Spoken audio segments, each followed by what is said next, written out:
तर पंतप्रधान नरेंद्र मोदी यांची थोड्याच वेळात छत्रपती संभाजीनगरमध्ये जाहीर सभा होणार आहे। काही क्षणामध्येच मोदी संभाजीनगरमध्ये दाखल होतील। महायुतीच्या उमेदवारांच्या प्रचारासाठी मोदींची ही जाहीर सभा आयोजित करण्यात आली आहे। संभाजीनगर नंतर मोदी हे पनवेल त्याचबरोबर मुंबईमध्ये दादरमध्ये देखील जाहीर सभा घेणार आहेत।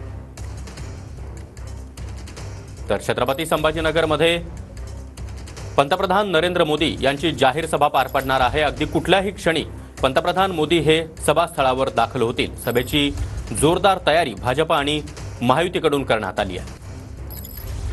आणि या संदर्भात अधिक माहिती देण्यासाठी आमचे प्रतिनिधी दत्ता कानवटे आपल्यासोबत आहेत। दत्ता, कुठल्याही क्षणी पंतप्रधान मोदी आता संभाजीनगरमधील सभास्थळावर दाखल होतील? नक्कीच सागर, अगदी काही वेळामध्ये पंतप्रधान नरेंद्र मोदी हे छत्रपती संभाजीनगरमध्ये दाखल होतील आणि त्यानंतर विमानतळावरून ते दूत हॉस्पिटल शेजारच्या मैदानावरती सभेसाठी दाखल होणार आहेत। सभेसाठी सध्या मोठ्या प्रमाणात नागरिक जमायला सुरुवात झालेली आहे। सभे ठिकाणी मोठा पोलीस बंदोबस्त सुद्धा लावण्यात आलेला आहे। मराठवाड्यातील 46 मतदारसंघाबरोबरच खास करून छत्रपती संभाजीनगर आणि जालना जिल्ह्यातील 14 मतदारसंघासाठी ही प्रामुख्याने सभा या ठिकाणी पार पडत आहे।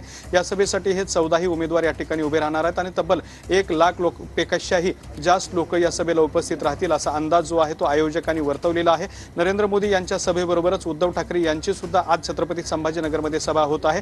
कन्नड या ठिकाणी एक सभा होते आहे, तर मराठवाड्यासाठी एक सर्वात महत्त्वाची सांस्कृतिक मंडळाच्या मैदानावरती सुद्धा उद्धव ठाकरे यांची सभा पार पडणार आहे। या दोन्ही सभांनी आज मराठवाडा जो आहे तो दणाणून निघणार आहे। काही वेळामध्ये नरेंद्र मोदी यांच्या सभेला सुरुवात होईल। नरेंद्र मोदी यांच्या सभेसाठी तब्बल 237 पोलीस अधिकाऱ्यांचा बंदोबस्त लावलेला आहे, तर 1658 पोलीस कर्मचाऱ्यांचा सुद्धा त्या ठिकाणी बंदोबस्त लावण्यात आलेला आहे। जय्यत तयारी भारतीय जनता पार्टी आणि त्याचबरोबर महायुतीकडून सुद्धा या ठिकाणी करण्यात आलेली आहे। भाजपच्या उमेदवाराबरोबरच महायुतीचे सुद्धा उमेदवार आणि सगळे पदाधिकारी या सभेला उपस्थित राहणार आहेत। नरेंद्र मोदी आज छत्रपती संभाजीनगरमध्ये नक्की काय बोलतील याकडे संपूर्ण महाराष्ट्राचं लक्ष लागलेलं आहे। नक्कीच दत्ता, त्यामुळे मोदींच्या सभेकडे आपलं लक्ष असणारच आहे। धन्यवाद तुम्ही दिलेल्या या माहितीसाठी।